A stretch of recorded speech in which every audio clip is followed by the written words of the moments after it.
సామాన్యంగా ఏం సంపాదించినావు అప్పు అంటే, స్వామి 4 ఆర్సీసీ బిల్డింగులు కట్టించినాను, బ్యాంకులో ఒక 10 లక్షల రూపాయలు ఉంది, ఇంటిలో 1 కేజీ బంగారు ఉంది, 100 ఎకరాలు మాగాణి ఉంది నాకు, 200 ఎకరాలు బయలు భూమి ఉంది నాకు, ఇంట్లో డజన్ మంది పిల్లోళ్ళు ఉన్నారు, ఇది నా సంపాదన అని అంటారు.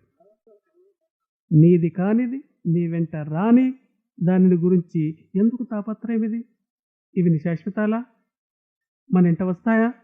తల్లి గర్భము నుండి ధనము తేడెవ్వడు, వెళ్ళిపోయడు నాడు వెంట రాదు, లక్షాధికారైన లవణమన్నమే గాని మెరుగు బంగారంబు మృంగబోడు, విత్తమార్జన చేసి విర్రవీగుటె కాని కూడబెట్టిన సొమ్ము తోడరాదు, పొందుగా మరుగైన భూమి లోపల పెట్టి దాన ధర్మము లేక దాచి దాచి తుదకు దొంగలకిత్తురో దొరలకవునో తేనెజుంటీగలియ్యవా తెరవరులకు.